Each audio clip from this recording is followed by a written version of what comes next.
Très bien, bonjour à tous. Je suis ravi de vous retrouver ce matin encore pour aller encore dans les Écritures et poursuivre ce que nous avions commencé avant l'été dernier, où nous avions fait une série de prédications sur le sujet de la famille pour en développer plusieurs facettes ensemble. Et ce matin, je vais en apporter, je crois que c'est l'avant-dernière, je ne dis pas de bêtises, oui, et c'est Jean-Marc qui conclura la semaine prochaine. Durant la période pré-Covid, nous avons fait un test pendant 2 ans de passer à 2 cultes. Nous avions un culte le matin et un culte le soir. Et aujourd'hui, nous sommes à un culte sur 2 étages. À l'occasion de ce passage à 2 cultes, nous avions fait une cérémonie d'inauguration où nous avons invité les autorités locales, la mairie, la presse et les représentants des autres cultes à venir se réjouir avec nous de voir la croissance des chrétiens évangéliques dans l'agglomération. À la fin de la cérémonie, je discutais avec monsieur le maire et je lui ai posé la question toute bête, la question suivante. Comment pouvons-nous, en tant qu'Église, participer à la vie de la cité? Alors, vous en douterez pas, enfin, la réponse fut simple. Veiller à respecter la laïcité, n'est-ce pas? J'ai dit oui, bien sûr. Et essayer de participer au vivre ensemble. Parce que nous sommes dans une société de plus en plus fragmentée où les gens ont du mal à vivre ensemble. Et ce qui était génial, c'est que nous étions à l'inauguration et il y avait un certain nombre de membres de l'Église qui étaient là. Et j'ai pu lui répondre que dans notre communauté, c'est quelque chose que nous avons vraiment à cœur. Nous avons au sein de la même Église des chefs d'entreprise et des ouvriers. Nous avons des artistes et des intellectuels. Nous avons des personnes qui sont des personnes aisées et des personnes beaucoup plus modestes. Nous avons des personnes qui représentent plusieurs courants politiques différents. Nous avons des personnes, nous ne sommes pas loin d'une vingtaine de nationalités différentes. Et je dis que sur nos bancs et dans la vie de la communauté, nous cohabitons tous, malgré toutes ces différences, comme des frères et sœurs. Et je lui disais ça pour lui garantir que pour nous, le vivre ensemble est quelque chose auquel nous tenons et que nous voulons être une réalité. Nous croyons comme la République qui croit en la fraternité. Pour nous, la communion fraternelle n'est pas un vain mot. Nous croyons en la fraternité qui est essentielle pour nous. Et qui dit fraternité, dit famille, n'est-ce pas? Et nous disons que l'Église est une famille. Mais de quelle famille parlons-nous? Est-ce simplement une image ou une métaphore? L'Église ressemble à une famille. Est-ce une fraternité du même type que celle de la République française? Est-ce simplement une réalité au sens de la famille propre? Et si oui, sur quel fondement pouvons-nous affirmer que l'Église est réellement une famille? Que ce n'est pas juste un mot, une expression ou une de nos valeurs, mais que c'est une réalité spirituelle et quelles en sont les implications. Et c'est ce que nous allons voir ensemble ce matin. Et pour répondre à ces questions, je vous invite à prendre avec moi dans l'Évangile selon Jean, au chapitre 19.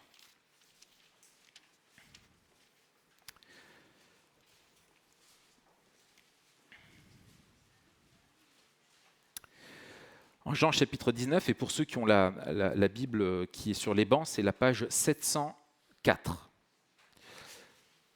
Chapitre 19, dans l'Évangile selon Jean, et nous allons lire ensemble les versets 25 à 27. Je lis.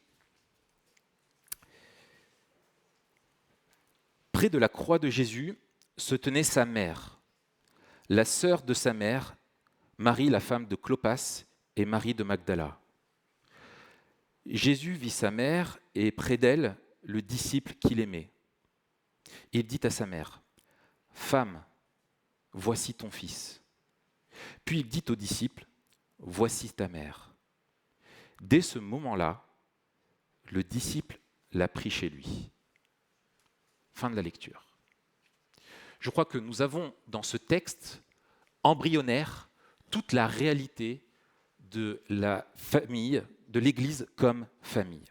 Et je voudrais qu'on s'intéresse à se poser quelques questions d'abord sur ce que dit Jésus et ce que ça signifie, cette réalité de la famille, et puis nous en tirerons 3 grandes implications pour notre vie communautaire.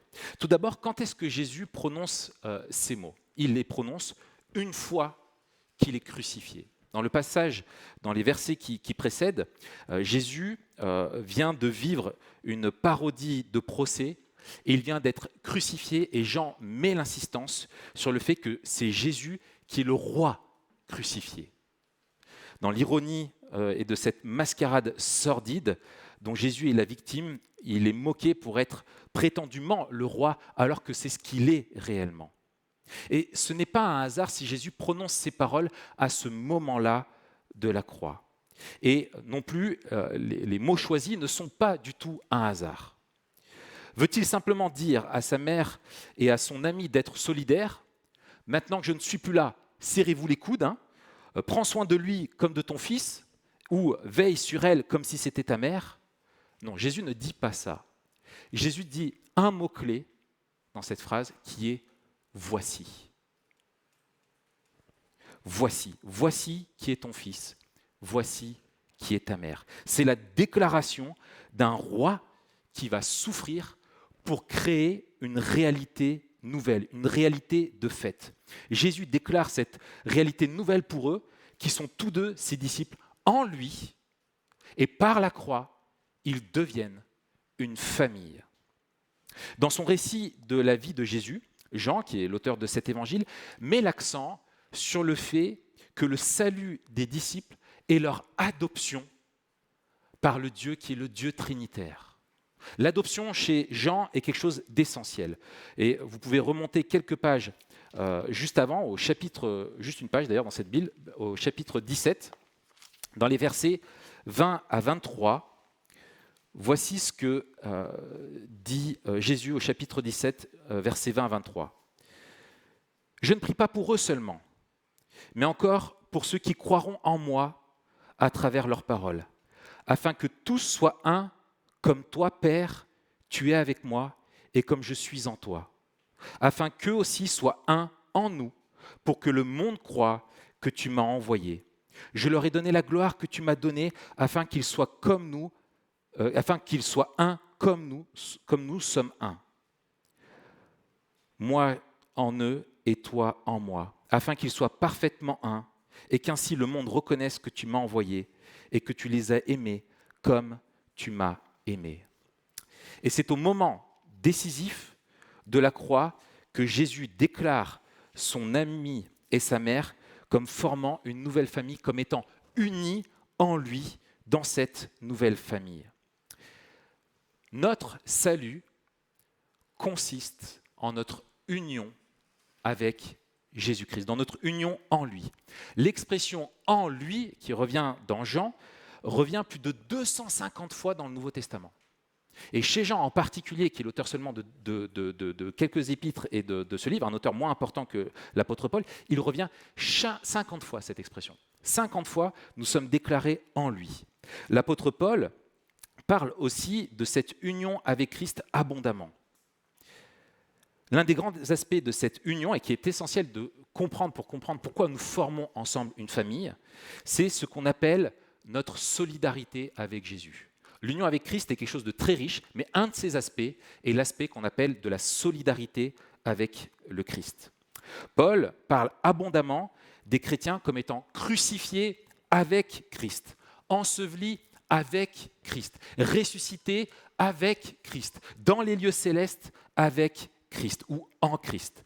Notre salut consiste dans le fait que nous sommes solidarisés à Jésus dans sa mort et sa résurrection par le Saint-Esprit.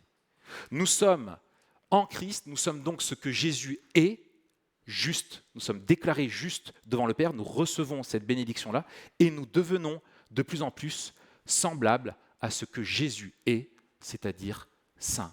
Nous sommes transformés aussi grâce à cette union par l'œuvre du Saint-Esprit. Et donc, en devenant un avec Christ, nous vivons cette réalité de l'union avec le Dieu trinitaire. Et c'est une réalité qui est merveilleuse. Le Père devient notre Père comme il est le Père de Jésus. Jésus devient notre frère et l'Esprit Saint vient vivre en nous pour nous permettre de dire, avec l'assurance de Dieu lui-même qui vit en nous par l'Esprit, que Dieu est notre Père. Nous pouvons dire par la foi « Abba, Père ». Et le cri de Jésus, qui est celui qui parle à son Père, qui dit « Abba, Père », devient le cri de joie et d'assurance de l'Église. C'est pour cela que Jésus dit à sa mère « Femme, voici ton fils », et qu'il dit à son ami « Voici ta mère ».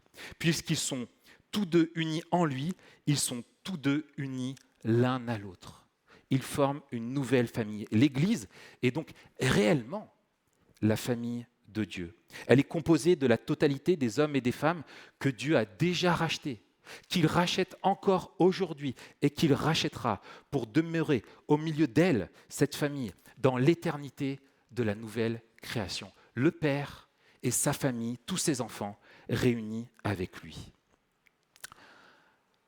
À notre époque, très individualiste, nous n'insisterons jamais assez sur la dimension communautaire de notre salut.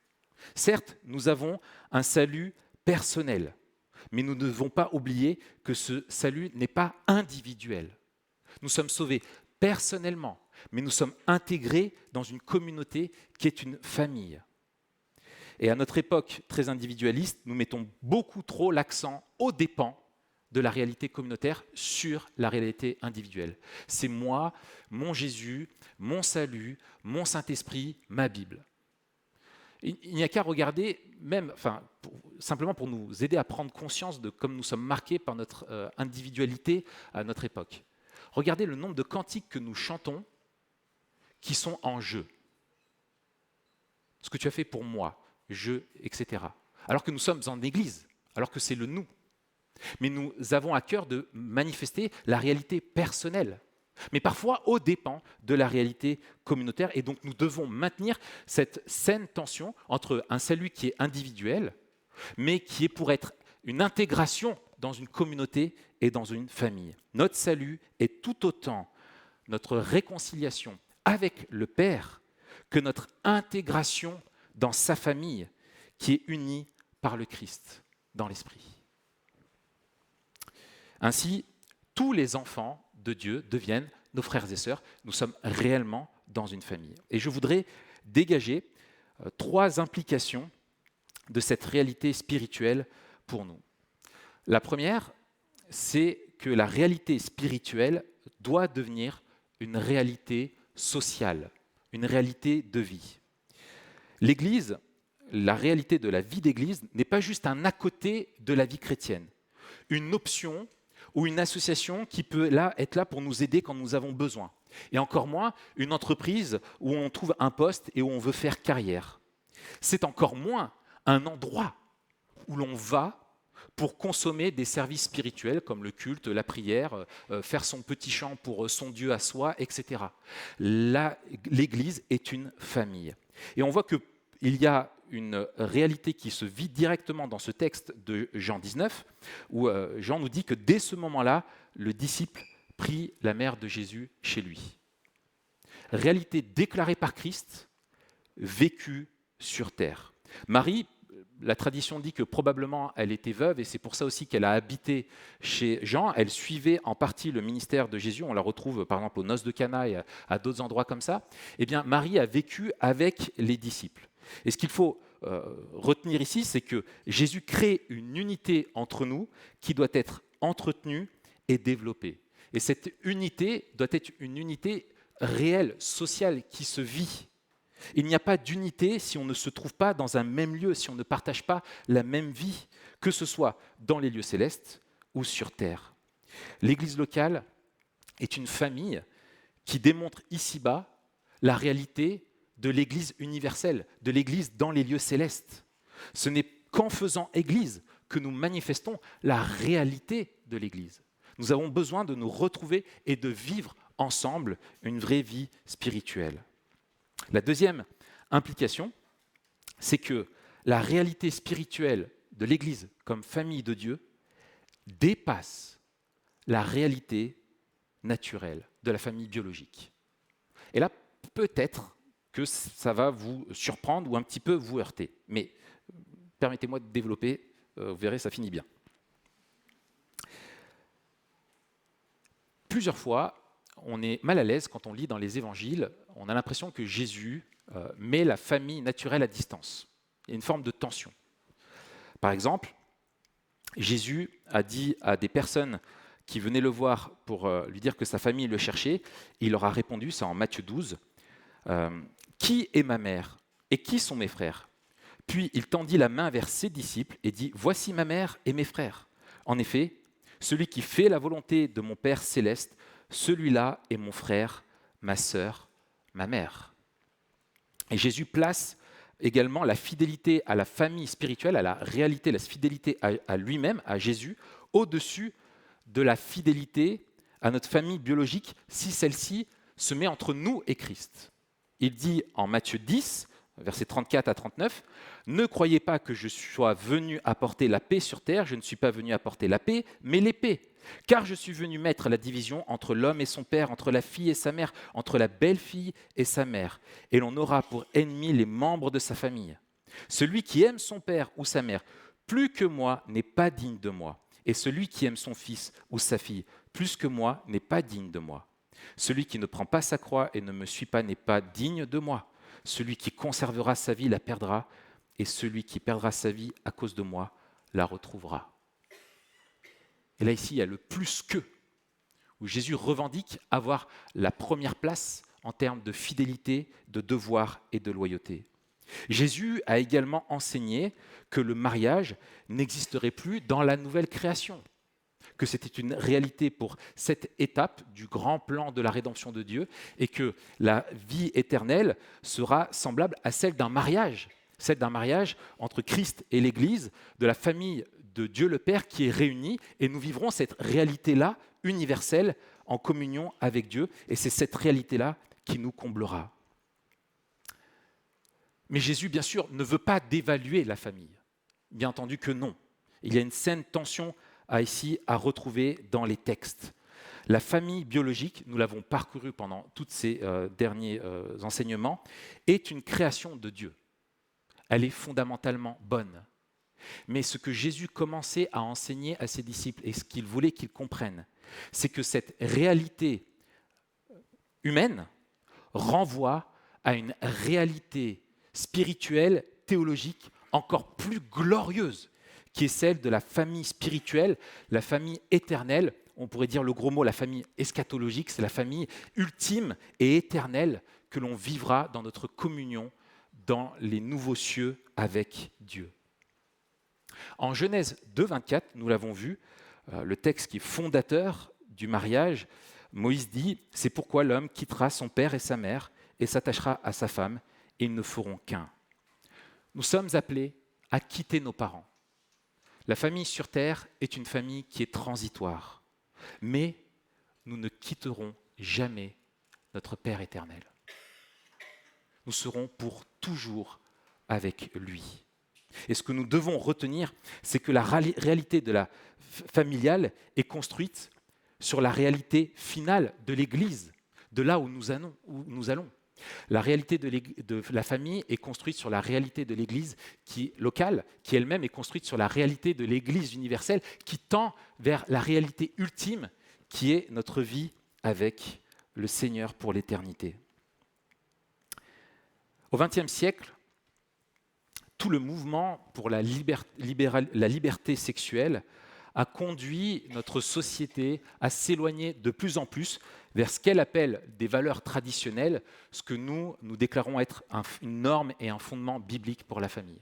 De plus en plus, il y a eu cet écart. En réaction, les chrétiens conservateurs ont réagi en rappelant l'importance du modèle biblique de la famille, avec raison. Et nous ne pourrons jamais assez le rappeler et le manifester dans ce monde. Mais parfois, nous avons mis la famille nucléaire, du coup, au cœur de tout, y compris parfois même de la vie d'Église. Nous devons faire attention à ne pas communiquer au sein de l'Église que fonder une famille est le but ultime de notre vie. Je crois que nous sommes tous d'accord avec cela. Aspirer à se marier est pleinement légitime, car le mariage est une vraie bénédiction que Dieu nous donne. Mais nous ne devons pas pour autant en tirer la conclusion inverse, que tant que nous ne sommes pas mariés, alors nous vivons une malédiction. Gardons-nous de faire du célibat une malédiction, ou une période où on est simplement dans l'attente de pouvoir enfin être marié. Dans les Écritures, et dans le Nouveau Testament en particulier, le mariage n'est pas une norme de vie. Devenir chrétien ne veut pas dire que vous devez être marié à tout prix pour bien vivre votre vie d'enfant de Dieu. Paul considérait son célibat comme un vrai privilège et comme une opportunité de servir Dieu. Il disait même en 1 Corinthiens 7, « Je voudrais que tous soient comme moi, mais chacun tient de Dieu un don particulier, l'un d'une manière, l'autre d'une autre. À ceux qui ne sont pas mariés et veuves, je leur dis qu'il est bien pour eux de rester comme moi, mais s'ils ne peuvent pas se maîtriser, qu'ils se marient, car il vaut mieux se marier que de brûler de désir. » Paul nuance beaucoup trop et même des fois nous met mal à l'aise vis-à-vis de l'importance que nous accordons au mariage. Mais Paul était tellement focus sur sa mission et concentré sur lui, il disait, mais pour l'intérêt du royaume, moi je voudrais bien que tous soient comme moi. Mais je comprends tout à fait comment nous vivons et ce que nous sommes, la nature humaine. Donc il est bien, si vous brûlez de ce désir de vous marier, qui est une chose aussi légitime, que vous le fassiez. Jésus a eu une famille, il a tissé des amitiés, mais il ne s'est pas marié. Pourtant, aucun homme sur terre n'a plus vécu une vie accomplie que lui. Il est l'homme parfait, l'humain parfait. Mais il a vécu sans être marié et il a pu vivre une vie totalement consacrée à la volonté du Père. Il faut donc mettre à distance une pression sociale malsaine, familiale, ou parfois même, ça peut être le cas de l'Église. Quand est-ce qu'il va être casé ? Enfin. Et donc nous qui sommes mariés et qui avons cette joie-là et ce privilège-là, faisons donc attention de ne pas communiquer à celles et ceux qui vivent seuls, qu'ils ne sont pas tout à fait accomplis.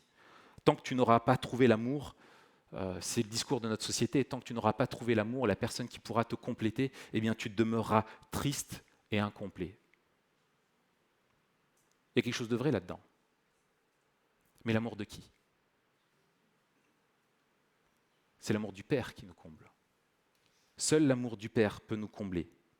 Et ne serait-ce pas quand on apprend d'abord à être comblé par l'amour du Père que l'on devient capable de se marier dans une saine perspective. Je pense que ça fait partie de la préparation à la vie affective et maritale. Donc, la famille spirituelle de l'Église est une réalité spirituelle qui doit devenir une réalité sociale, vécue sur terre en communauté. C'est une réalité spirituelle qui dépasse la réalité naturelle. Et nous devons regarder la famille biologique que nous vivons au regard du prisme de l'Église. Et troisième implication, c'est que la réalité spirituelle est une réalité relationnelle. La réalité spirituelle est par nature une réalité relationnelle. L'Église est une famille de rachetés. Dans l'Église, chacun est enfant de Dieu. Elle est un microcosme, une maquette de la nouvelle création, de là où nous allons. Et nous sommes appelés à vivre ici-bas selon la vie que nous aurons dans l'éternité. Et dans ce microcosme, Dieu nous appelle à vivre des relations façonnées par l'Évangile. Il y a quelques années, nous avons ensemble étudié 1 Timothée 3,15, et même 2 Timothée en entier. Et il y a ce passage dans 1 Timothée 3,15 où Paul dit à Timothée, qui lui écrit, je cite, « Ces lignes te permettront de savoir comment te conduire dans la famille de Dieu, c'est-à-dire l'Église du Dieu vivant, qui est la colonne et le soutien de la vérité. » Dieu se préoccupe que sa famille, l'Église, vive des relations façonnées par l'Évangile. Et donc si nous apprenons à nous conduire dans la famille de Dieu comme Dieu le veut, nous apprendrons aussi à nous conduire dans nos foyers, dans nos familles et dans le monde selon la volonté de Dieu. L'Église est une communauté éducative pour les parents, pour les enfants, pour tout le monde en fait. Je développe. C'est dans le cadre de la famille de Dieu que nous apprenons à nous comporter en mari, en épouse et en enfant selon la volonté de Dieu. Ensemble, chacun se soumet à Dieu comme à un père aimant, en respectant son autorité, selon 1 Pierre 5. En même temps, chacun des enfants de Dieu est appelé à traiter l'autre comme un frère, une sœur, un père et une mère. Dans 1 Timothée 5, au début du chapitre, Paul dit à Timothée, « Ne reprends pas le vieillard avec dureté, mais encourage-le comme un père. Encourage les jeunes gens comme des frères, les femmes âgées comme des mères, et celles qui sont jeunes comme des sœurs en toute pureté. » Nous sommes appelés à nous comporter en Église comme en famille. Et donc notre vie d'Église va nous apprendre à nous comporter en famille. Nous apprenons également comment vivre en famille grâce à la relation décrite entre les anciens et l'Église. La relation ancien-Église est un miroir de la relation Dieu-peuple, comme elle est un miroir de la relation entre les conjoints dans le mariage. Les anciens reflètent l'autorité d'un mari envers sa femme en dirigeant l'Église et en enseignant l'Église pour la conduire dans la vérité et la protéger des erreurs, ce que nous disaient les Écritures. Et finalement, un mari apprend à se comporter en imitant le rôle d'un ancien. Et c'est pour ça que la qualification première, une des qualifications premières qui est donnée aux anciens, c'est d'être des bons maris, parce que s'il ne sait pas bien se comporter dans sa famille, il ne se comportera mal dans l'Église. Ce sont deux modèles qui sont superposés. Et en Église, nous vivons ensemble ce que Dieu attend de la femme, la soumission joyeuse à l'autorité d'un mari et une aide dans la vie de cette micro-communauté. Quand nous jouons notre rôle d'Église ensemble, nous apprenons, les épouses apprennent aussi comment elles doivent se comporter dans leur foyer. Les anciens reflètent également l'autorité des parents envers leurs enfants. Paul dit, par exemple, qu'il s'est comporté comme une mère et comme un père. Ainsi, en regardant les relations que Dieu veut dans l'Église, nous comprenons comment nous comporter dans nos familles.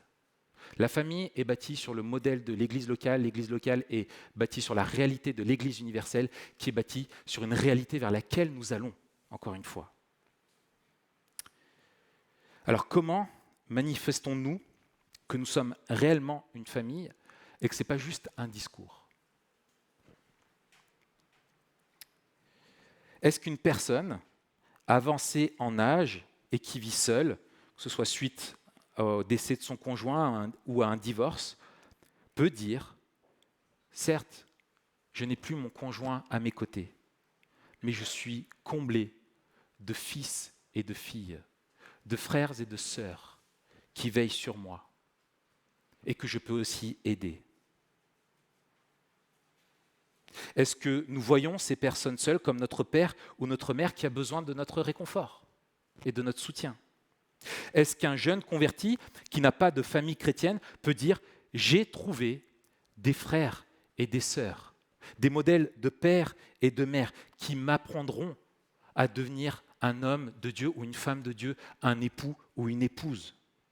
Est-ce qu'un étudiant qui arrive ou un jeune actif peuvent dire « j'ai des parents dans cette église qui peuvent me conseiller et être des modèles pour moi.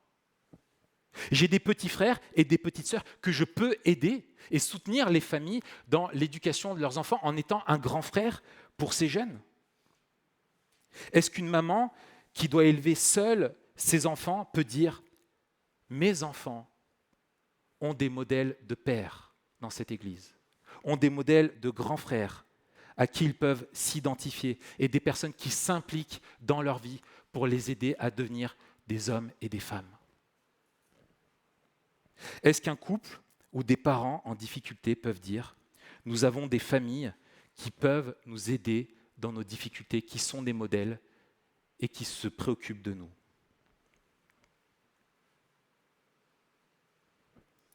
Bref, comment nos familles biologiques savent inclure ceux qui n'en ont pas? Comment ceux qui n'ont pas à charge une famille aident les familles qui sont dans le besoin? Comment démontrons-nous que nous formons une réalité d'une famille spirituelle?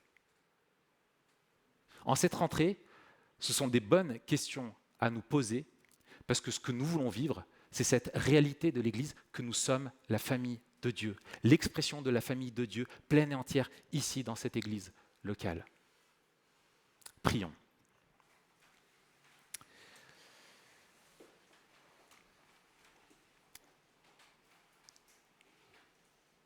Seigneur, la réalité de l'Église est une réalité qui nous dépasse, que tu as créée, qui est le miracle qui découle de la croix.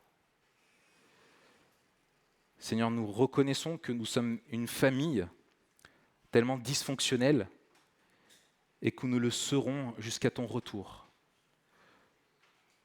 Et Seigneur, merci parce que nous savons que tu es notre Père et que tu n'as pas de problème à t'identifier à nous. Que tu nous aimes, que tu es bienveillant pour nous et que tu continueras de faire ce qui est bon pour notre éducation. Seigneur, nous te prions que par ton esprit, nous puissions prendre de plus en plus conscience de cette réalité merveilleuse que tu as créée, que nous formons une famille et que nous passerons l'éternité ensemble. Et que nous sommes appelés à manifester cette réalité déjà ici-bas, en veillant les uns sur les autres, en nous aimant, en étant solidaires, en nous investissant dans la vie des uns et des autres. Seigneur, nous savons que la véritable compréhension de ta parole et de l'Évangile ne se limite pas à notre façon de chanter ou à ce qui est écrit dans notre confession de foi ou à ce que nous disons, mais à notre manière de vivre. Et nous te prions, Seigneur, que tu viennes nous aider à vivre cette réalité de l'Église comme une famille. Nous te prions, Seigneur, que tu nous aides à veiller les uns sur les autres, à voir celles et ceux qui sont dans le besoin, à tous nous sentir responsables de notre famille et à prendre soin d'elle à ton image. Au nom de Jésus, Amen.